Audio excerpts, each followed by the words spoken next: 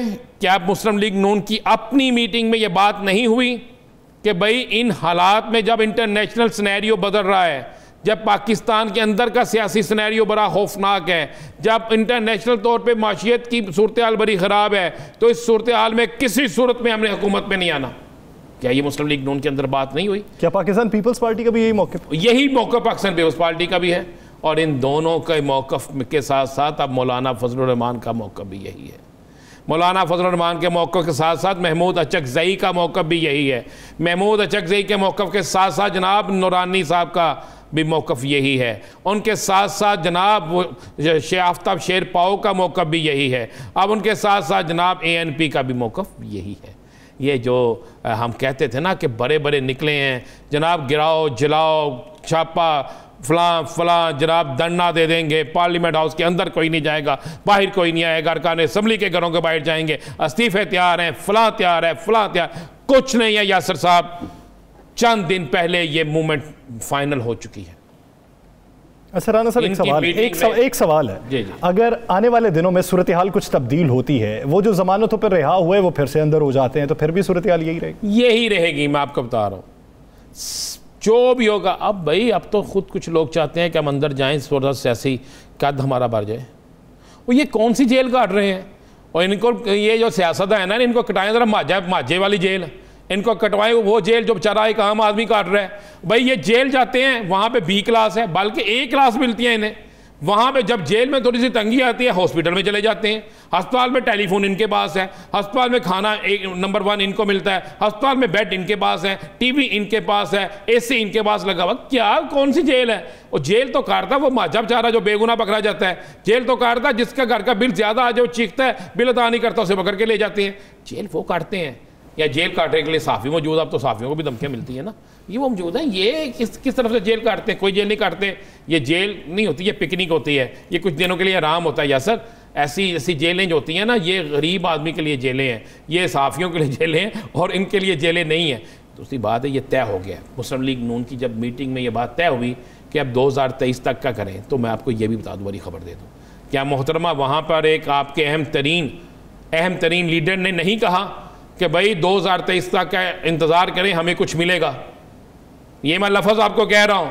کیا وہاں پر ایک اہم لیڈر نے نہیں کہا کہ 2023 تک اب انتظار کریں ہمیں کچھ ملے گا؟ 1 سال بعد تو الیکشن کمپین شروع ہو جائے گی، ہم کیوں 2 سال کے لیے حکومت کو کرانے چاہیے؟ صوبہ ملے گا؟ کچھ نہیں ملتا.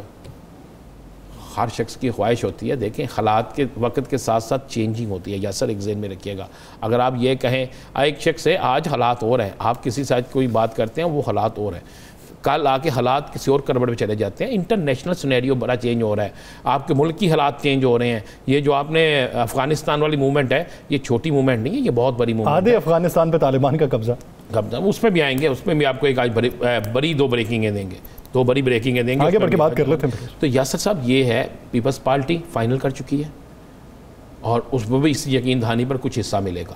ان کے بھی اندر ذہن میں یہ ہے. مسلم لیگ نون کی شخصیت جو ہے، یہ نون لیگ کے اپنے میں فیملی میٹنگ کی بات بتا رہا ہوں، اور اس فیملی میٹنگ میں جناب برطانیہ سے بھی لوگ موجود تھے، پاکستان سے بھی موجود تھے. تو فائنل ہو چکا تھا کہ جناب نہیں لینا، اور یہ سارا کچھ فائنل ہو چکا ہوا ہے حضور. صحیح. آنے والے دنوں میں سیاسی منظرنامہ کس حد تک تبدیل ہوتا ہے، کتنی نرمی رہتی ہے اور کتنی گرمی پیدا ہوتی ہے، یہ وقت ہی بتائے گا. ناظرین پہ بات کریں گے ایک شارٹ بریک کے بعد. اسٹے ود اس.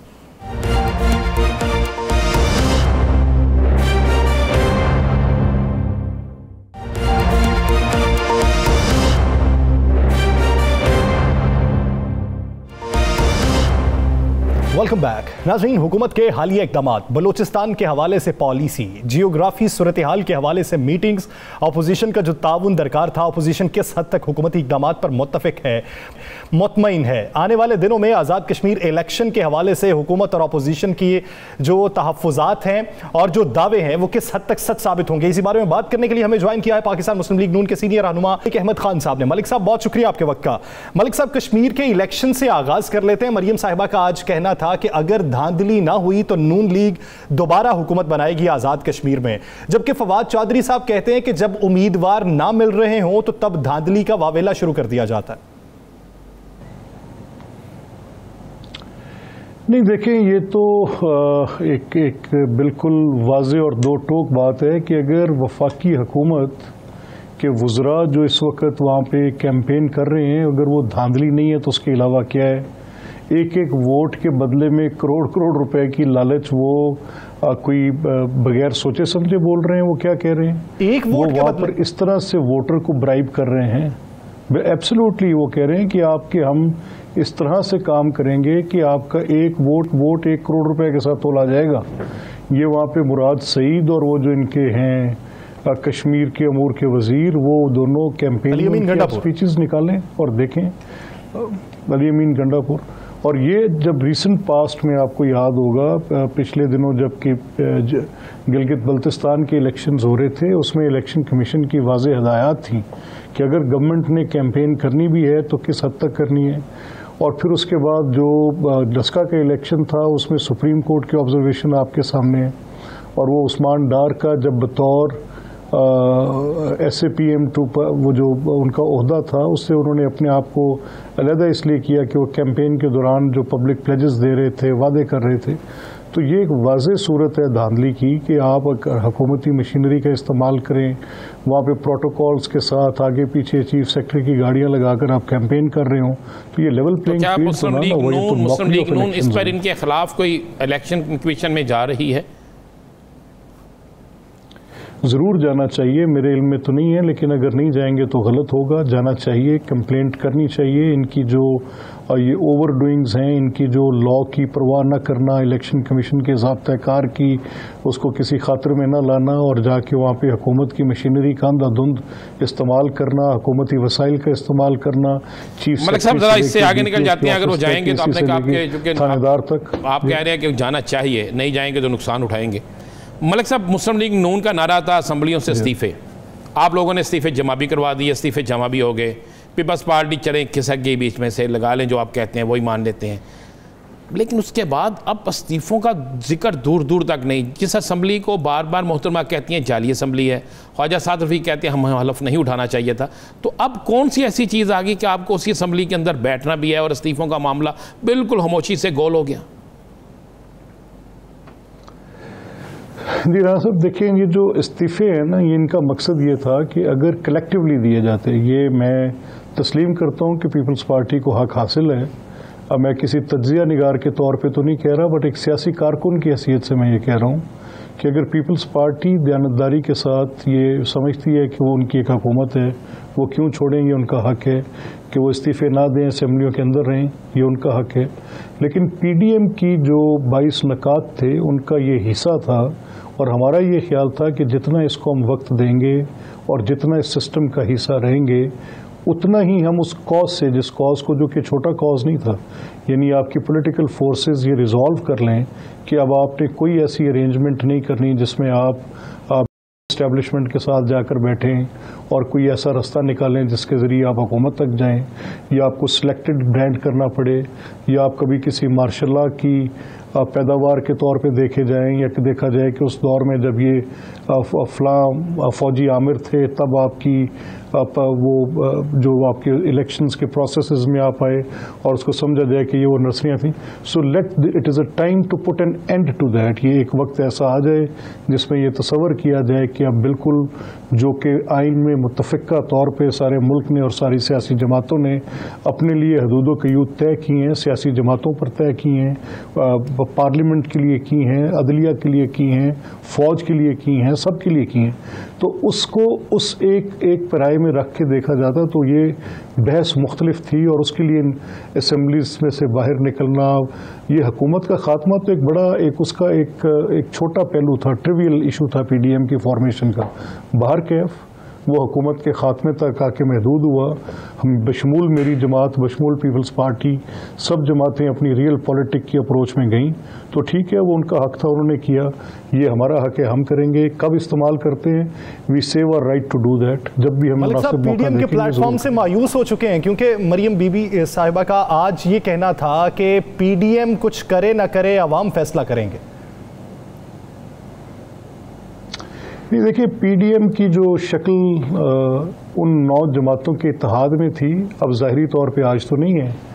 اب اس میں پیپلز پارٹی ایک مین پارٹی تھی، مسلم لیگ ایک بڑی جماعت تھی، مولانا اس کے صدر تھے، اور یہ جو ایک آپس میں اختلافی پوزیشن آئی ہے، تو اب بچی کھچی شکل پی ڈی ایم کی سربراہی میں اور مسلم لیگ کے ساتھ جو ابھی ہماری ایک پوزیشن ہے وہ یہ ہے کہ پی ڈی ایم کا وجود تو ہے. اگر وہ جماعتیں جو اس میں سے نکل گئیں، یہ ان کا اپنا انفرادی فیصلہ تھا. اب یہ پی ڈی ایم جو آگے چلتی ہے اس میں اس کی ایک بڑی کلیئر پوزیشن ہونی چاہیے، ایک بڑی پروگریسو اپروچ ہونی چاہیے، ایک ڈیموکریٹک موومنٹ کی بات ہونی چاہیے. اس میں یہ مقاصد کی حکومت ہے کہ کمزور ہو گئی ہے. ضروری بات ہے، اگر اکٹھی رہتی تو زیادہ افادیت ہوتی، زیادہ مؤثر ہوتی، اس میں کوئی شک نہیں ہے. لیکن سم ہاؤ نہیں رہ سکیں، تو پھر بھی اپنی جو حیثیت ان کی، کیونکہ مسلم لیگ ایک بڑی سیاسی جماعت ہے، مولانا کا حلقہ اثر موجود ہے، اور یہ اپنی ایک سیاسی کوشش. ابھی آپ نے ایک بہت بڑی بات کی کہ پی ڈی ایم کے پلیٹ فارم سے ہمارا اصل مقصد تھا کہ اسٹیبلشمنٹ سے رابطے نہ ہوں، اسٹیبلشمنٹ کی چھتری کے نیچے نہ آئیں، عدلیہ آزاد ہو، یہ ساری باتیں. لیکن اسی دوران میں جب آپ کی پی ڈی ایم کی تحریک عروج پہ تھی، پیپلز پارٹی بھی آپ کے ساتھ تھی، تو آپ کے ہی محمد زبیر احمد جو ہے انہوں نے اقرار کیا تھا کہ ان کے بیک ڈور رابطے تھے، وہ ملے تھے، اور مل کے انہوں نے مریم صاحبہ کے حوالے سے بھی بات کی تھی. تو ایک طرف پی ڈی ایم جب آپ اکٹھے تھے تو آپ باتیں جو کہہ رہے ہیں کہ اسٹیبلشمنٹ یا دیگر معاملات آپ نے خود ہی کہا ہے، تو اسی دوران میں آپ کے اہم رہنماؤں کی ملاقات تھے، تو یہ کیا معاملہ تھا؟ یہ دیکھیں جو میں سمجھ سکا زبیر صاحب کے شاید کوئی ذاتی مراسم تھے، جب آپ ملتے ہیں تو جو میں نے ان کی بات سنی میں کچھ کہہ نہیں سکتا، لیکن میرا نہیں خیال کہ کوئی ان کے پاس ایسا مینڈیٹ تھا پارٹی کی طرف سے کہ وہ اس طرح کی کوئی بات کریں۔ انہوں نے اس کی وضاحت بھی کی بعد میں، اور ان کے کوئی ذاتی مراسم ہوں گے تو میل جول تو ہوتا رہتا ہے، لوگ ملتے رہتے ہیں۔ نہیں ملک صاحب، مریم صاحبہ نے کہا تھا کہ زبیر صاحب، مریم صاحبہ کا اپنا بیان تھا کہ زبیر صاحب ہمارے ترجمان ہیں اور وہ جو بات کرتے ہیں وہ ہمارے نوٹس میں ہوتی ہے، ہماری طرف سے ہوتی ہے۔ یہ مریم صاحبہ کا بیان تھا، یہ میرا اور آپ کا نہیں تھا۔ اچھا نہیں، آئی ایم ناٹ، درست کہہ رہے ہیں لیکن I am not cognizant of that, میں غالباً میں اوور لک کر کے ہوں یہ۔ صحیح۔ اچھا ملک صاحب، بات نون اور شین کی کافی عرصے سے ہو رہی ہے، وفاقی حکومت کے کئی وزراء یہ بات کرتے رہے، صحافی بھی سوال کرتے ہیں، تو آپ کیا سمجھتے ہیں کہ اگر یہ پروپیگنڈا ہے تو یہ پروپیگنڈا صرف حکومتی لوگوں کی طرف سے ہو رہا ہے یا پھر مسلم لیگ نون کے اپنے اندر کچھ لوگ ایسے موجود ہیں جو جانے انجانے میں اس پروپیگنڈے کا حصہ بنے ہوئے ہیں؟ اچھا نہیں، دیکھیں میں تو یہ سمجھتا ہوں کہ نون اور شین ایک دوسرے کو کمپلیمنٹ کرنے کے لیے ہیں، دونوں کا وجود ایک دوسرے کے ساتھ وابستہ ہے، دونوں ایک دوسرے کی طاقت ہیں، دونوں ایک دوسرے کے ساتھ اپنا جو بھی اظہار ہے وہ کرتے رہے ہیں، آپ کے سامنے ہیں۔ 35 سال کی یہ رفاقت ہے، ایک بھائی کے طور پہ بھی اور ایک سیاسی کارکن اور ایک لیڈر کے رشتے کو بھی یہ ڈیفائن کرتی ہے، اور یہ ایک پولیٹیکل پارٹی کے کلچر کو بھی ڈیفائن کرتی ہے۔ تو میرا نہیں خیال کہ نون اور شین کا اگر کوئی وجود ہے تو وہ ایک دوسرے کو تقویت دینے کے علاوہ کسی اور چیز کے لیے ہوگا۔ جی ملک صاحب، ایک سوال، کیا اب بھی مسلم لیگ نون کی کوئی شخصیات کے بیک ڈور کسی سے رابطے ہیں، ملاقاتیں ہو رہی ہیں؟ آپ میرا سوال سمجھ رہے ہیں؟ میرا نہیں خیال کہ کوئی ایسی بات، میرا نہیں خیال کہ کوئی ایسی بات ہے، کیونکہ جتنی تکلیف مسلم لیگ نون کی لیڈرشپ نے اٹھائی ہے، آپ مجھے بتائیں نا نیم ون، اگر تصور کر لیا جائے کہ شہباز صاحب کے رابطے، کہا جاتا ہے کہ شہباز صاحب کے رابطے، ان کی تو فیملی سب سے زیادہ، ان کا بزنس سب سے زیادہ ان جھوٹے مقدمات میں جو کہ پورے پاکستان کی بزنس پریکٹسز ہیں وہ ان کے لیے جرم ٹھہری ہوئی ہیں، نیب سے نکلتے ہیں، ایف آئی اے میں آ جاتے ہیں، تو کیسے رابطے، کون سی باتیں؟ خواجہ آصف صاحب کے اوپر یہ عثمان میرا دوست ہے ڈار روز شور مچاتا تھا کہ ان کی ٹاپ ملٹری اسٹیبلشمنٹ سے واقفیت ہے، دوستی ہے، وہ بیچارے 8 مہینے کی جیل کاٹ کے باہر نکلے ہیں، جھوٹے مقدمات ہیں، کوئی وجود ہی نہیں ہے، سپریم کورٹ نے دیے فیصلے ہیں بٹ سٹل نیب انکوائری کر رہے ہیں۔ تو آپ تصور کر سکتے ہیں کہ وہ لوگ جو سب سے زیادہ تکلیف میں ہیں وہ کسی طرح سے رابطے میں ہوں، یہ کیسی بات ہے؟ یہ کس طرح کی منطق ہے؟ ہماری سمجھ سے بالا تر ہے۔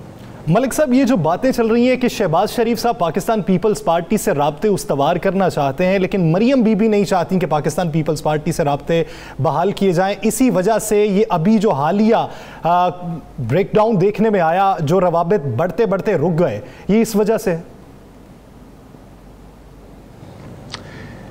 اچھا، میرا یہ ماننا ہے کہ مسلم لیگ اور پیپلز پارٹی بنیادی طور پہ دو بڑی مختلف الخیال، سیاسی اعتبار سے، معاشی فکر کے اعتبار سے، سیاسی فکر کے اعتبار سے، اور بڑے عرصے سے ایک محاسمانہ صورت میں کوئی 35 سال، 3 دہائیاں تھوڑا وقت نہیں ہوتا، بہت بڑا وقت ہوتا ہے۔ اس 3 دہائیوں میں ان کی آپس میں بڑی صورتحال کشیدہ بھی ہو جاتی رہی ہے اور بعض اوقات ایشوز پر بات چیت بھی ہو جاتی رہی ہے۔ تو کسی وقت میں لگتا ہے جیسے جب پی ڈی ایم کے فارمیشن کا ٹائم تھا تو مسلم لیگ اور پیپلز پارٹی بڑی سنسیئرلی ایک دوسرے کے ساتھ ایفرٹ کر رہی تھی آگے چلنے کی۔ اس کے بعد پھر وہ اختلافات جو ہوئے، میں نے بھی مائنڈ کیا ٹون اینڈ مینر جو پریزیڈنٹ زرداری کا تھا میاں نواز شریف صاحب کے لیے، بعد میں جو مریم صاحبہ نے کہا پیپلز پارٹی کے کارکنان نے مائنڈ کیا ہوگا۔ بہرحال یہ تعلقات میں اتار چڑھاؤ سیاست کا حصہ ہے، اٹس نتھنگ آف سگنیفیکنس، کوئی ایسی امپورٹنٹ بات نہیں۔ ملک صاحب، ایک آخری سوال، کیا پاکستان مسلم لیگ نون یا بھی یہ فیصلہ کر چکی ہے کہ وہ موجودہ حکومت کے خلاف 2023 کے لیے تیاری کرے، یا آپ کا یہ فیصلہ ہے کہ 2023 سے پہلے اسے گھر بھیجیں گے؟ دیکھیں، یہ رانا صاحب میں بڑا سنسیئرلی یہ سمجھتا ہوں کہ غالباً جو بھی موجودہ حکومت کی صورتحال ہے، اس نے عوامی تکلیف میں اتنا اضافہ کیا ہے اس حد تک، یہ تو بھی اس کو تھوڑی بریدنگ سپیس اس لیے ہے کہ کووڈ کے بعد اکانومی نے خود ایک ایسی صورت میں وہ تھوڑی رائز ہوئی ہے، کیونکہ ہماری ایک ایسی اسٹاپڈ پوزیشن ہے پوری دنیا کے اندر، جس میں کارخانے بند تھے، کاروبار بند تھے، مراکز بند تھے، ہر قسم کی بزنس ایکٹیویٹی بند تھی. پھر یکدم وہ بزنسز جو ہیں انہوں نے ایک تھوڑی اپنے طور پہ کھڑے ہوئے ہیں. اس کی وجہ سے ایک گروتھ کی تھوڑی نظر آئی ہے چیز. لیکن اس کے ساتھ جو آپ کی انٹرنیشنل سچویشن ہے، افغانستان، مینلی افغانستان، وہاں سے امریکی افواج کا انخلا، تو ایک ضمناً ایک سیاسی استحکام کی فضا ملک میں، معاشی اور سیاسی استحکام کی فضا، لیکن وہ ٹرکل ڈاؤن نہیں ہوئی کسی طرح سے ان لوگوں پہ جو غربت کے مارے ہیں. اور غربت اٹ سیلف اور مہنگائی اس حکومت کے لیے، ان کا ایک دن ایک منٹ اس قوم پہ بھاری ہے. یہ جب تک بیٹھے رہیں گے اسی طرح سے کام چلتا رہے گا. ان کے اندر اتنی اسپائن ہی نہیں ہے کہ کوئی ریلیف عوام کو دے سکیں، کوئی بجلی کا بل سستا کر سکیں، کوئی کھانے پینے کی اشیاء کی قیمتوں میں کہیں کمی کرا سکیں، کوئی پیٹرول کی قیمتوں کا ڈائریکٹ بینیفٹ عوام الناس تک پہنچائیں. That doesn't have. یہ تو IMF کے سامنے گھٹنے ٹیکے لوگ ہیں. یہ آج جو باتیں ہو رہی ہیں وہ اس کی وجوہات ملک صاحب کنکلوژن کیا ہے؟ اپوزیشن پھر کیا دوراہے پہ کھڑی ہے کہ نہ وہ یہ فیصلہ کر سکتی ہے کہ حکومت کو گھر بھیج سکیں، نہ وہ یہ فیصلہ کر سکتی ہیں کہ حکومت کو چلتا رہنے دیں؟ یہ ایک رسپانسبل اپوزیشن ہے. یہ ملکی حالات میں اپنے آپ کو اس طرح سے ڈریگ نہیں کرتی جس حالات میں ہم نے اس آج کی موجودہ حکومت کو چائنا کے صدر کے دورے کے موقع پہ ملکی نقصان کرتے دیکھا. یہ ایک رسپانسبل اپوزیشن ہے. اسی پہ جواب، اسی پہ ہمیں ملک صاحب یہی بتا دیں کہ موجودہ حالات میں آپ کیا چاہ رہے ہیں؟ حکومت ابھی ان حالات میں رہے یا نہ رہے؟ چونکہ اپوزیشن حالات کے مطابق چل رہا ہے نا. موجودہ حالات میں اپوزیشن کا کیا منصوبہ ہے؟ ہماری خواہش ہے کہ اس ملک کے اندر ایک معاشی استحکام ہو. یہ اپنی پالیسیز درست کریں تو بھلے سے چلیں. ہماری خواہش ہے کہ اس ملک کے اندر ایک سیاسی استحکام ہو. اگر یہ پالیٹکس کو گالی نہ بنائیں، اتنی اپوزیشن کی خواہش ہے کہ ملک میں معاشی استحکام ہو، غربت کی لکیر کے نیچے جو افراد زندگی گزار رہے ہیں وہ اوپر لائے جائیں، معاشی استحکام کے ساتھ ساتھ سیاسی استحکام بھی پیدا ہو. اور اپوزیشن یہ چاہتی ہے کہ حکومت ڈیلیور کرے، اور حکومت کو بھی یہ سمجھنا چاہیے کہ اگر اپوزیشن ایک مثبت رویہ اپنا رہی ہے تو اس طریقے سے ڈیلیور بھی کرنا چاہیے. بہت شکریہ ملک احمد خان صاحب اس وقت دینے کے لیے. ناظرین دیگر ایشوز پہ بات کریں گے ایک شارٹ بریک کے بعد. اسٹے ود اس.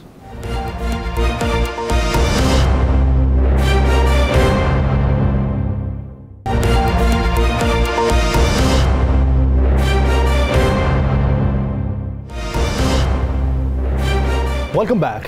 ناظرین جغرافیائی صورتحال کے باعث پاکستان نے امریکہ کو اڈے دینے سے انکار کیا. وزیر اعظم اپنے موقف پر ڈٹے رہے. آرمی چیف کا بھی بیان آیا کہ امریکہ کو اڈے نہیں دیے جائیں گے. پاکستان کی سرزمین جو ہے وہ خطے میں بدامنی کے لیے استعمال نہیں کی جائے گی. خطے میں امن و استحکام کے لیے ہم اپنا کردار ادا کریں گے.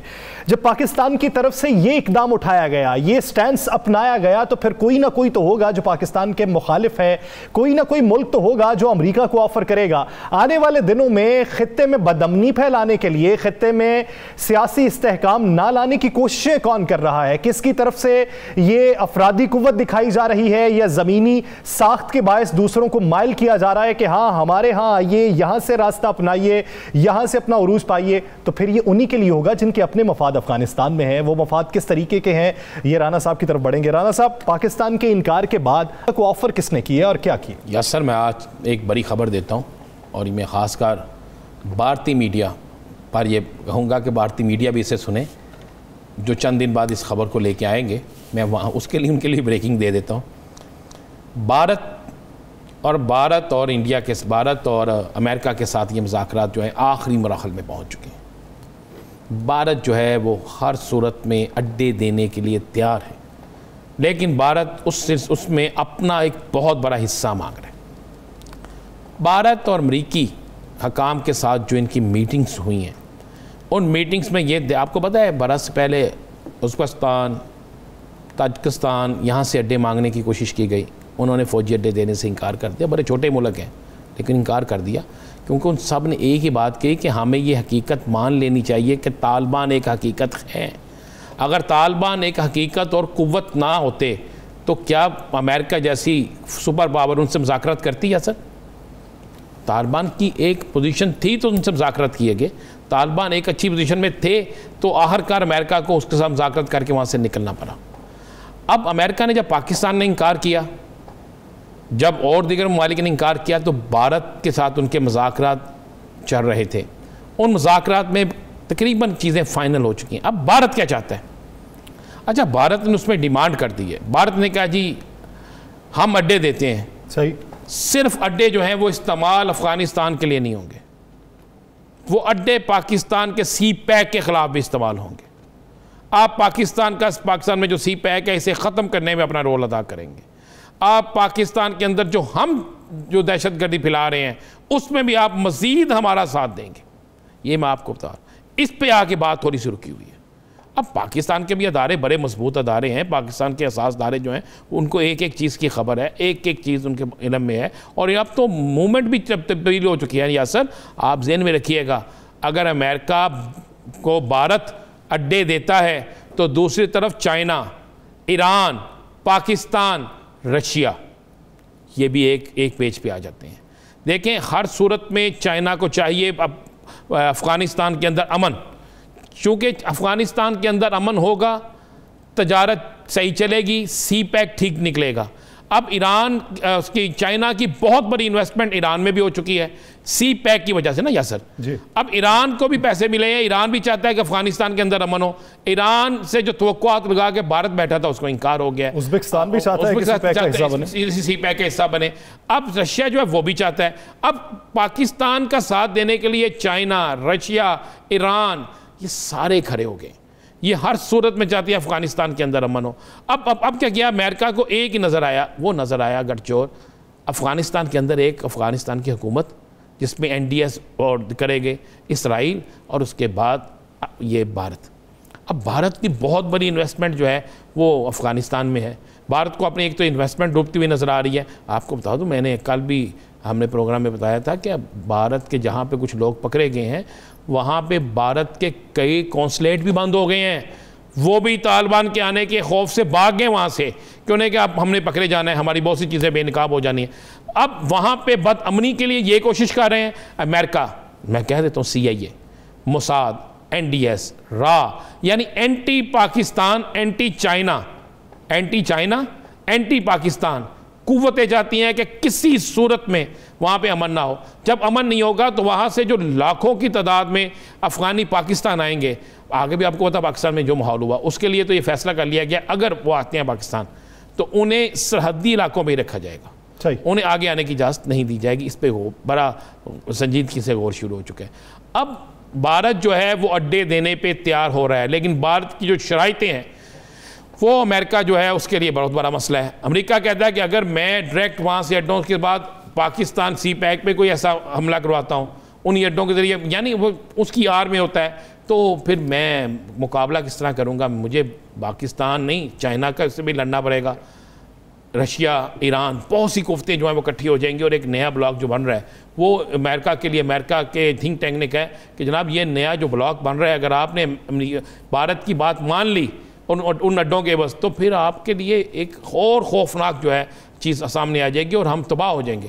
تو یہ ایک چیز ہے، یہ آج کی بڑی خبر تھی کہ بھارت جو ہے اس کا تھنک ٹینک جو ہے وہ اڈے دینے کے لیے تیار ہے لیکن اپنی شرائط پہ. اور پہلی دفعہ یہ امریکہ کو پتہ چلا ہے کہ جس بھارت پہ وہ اتنی انویسٹمنٹ کر رہا تھا اب اس نے ایک بہت بڑی شرائط بھی رکھ دی ہیں اور ان شرائط پہ وہ اڈے دینا چاہتا ہے. اب یاسر بھارت اپنا بدلہ لینا چاہتا ہے چونکہ امریکہ کسی صورت نہیں چاہتا کہ چائنا جو ہے وہ مضبوط ہو، کسی صورت نہیں چاہتا کہ ایران مضبوط ہو، کسی صورت نہیں چاہتا کہ رشیا مضبوط ہو، کسی صورت نہیں چاہتا کہ پاکستان مضبوط ہو. تو امریکہ نے چائنا اور ان سب کے خلاف بھارت کو استعمال کرنا ہے اور بھارت بھی کبھی نہیں چاہتا. لیکن بھارت کی جو کڑی شرائط ہیں وہ کسی صورت جو ہے امریکہ ماننے کے لیے تیار نہیں ہے. اس پر آ کے معاملہ رکا ہوا ہے. اور اب چونکہ افغان امن کی بات ہے تو میں آپ کو بتا دوں صرف پاکستان نہیں، چائنا، ایران اور رشیا یہ چاروں مل کے بھرپور کوشش کر رہے ہیں اور آئندہ آنے والے چند دنوں میں ان چاروں کا جو آپس جو ہے اتحاد ہے اس سے بہت بڑی ایک خبر جو ہے افغانستان کے اندر سے آنے والی ہے اور وہ خبر جو ہے سیاسی حالات ہوں گے. ہو سکتا ہے افغان حکومت اور طالبان میں جو مذاکرات ہیں وہ ایک بہترین طرف چلے جائیں اور مہینہ لگ جائے گا اس کا حاصل تو کچھ نہ کچھ نکل آئے گا بالکل نکل آئے گا اور امیدوں پہ پانی پھر جائے گا ان قوتوں کی جو افغانستان کے اندر امن نہیں چاہتی. خطے میں بدامنی پھیلانے اور شر کو پھیلانے کے حوالے سے جتنے بھی اقدامات ہیں وہ سارے اقدامات سبوتاژ ہو جائیں گے اگر اتحاد قائم رہا۔ پاکستان اگر یہی اقدام رہا کہ خطے میں امن کو ہوا دینے کے حوالے سے اتحاد قائم رہے جو رشیا کے ساتھ، چائنا کے ساتھ، ایران کے ساتھ اور دیگر ممالک کے ساتھ چل رہا ہے، تو اس سے بہت پازیٹیو اقدامات ہمیں دیکھنے کو ملیں گے۔ ناظرین، دی لاسٹ آور سے مجھے اور رانا عظیم صاحب کو دیجیے اجازت، اللہ کے بعد۔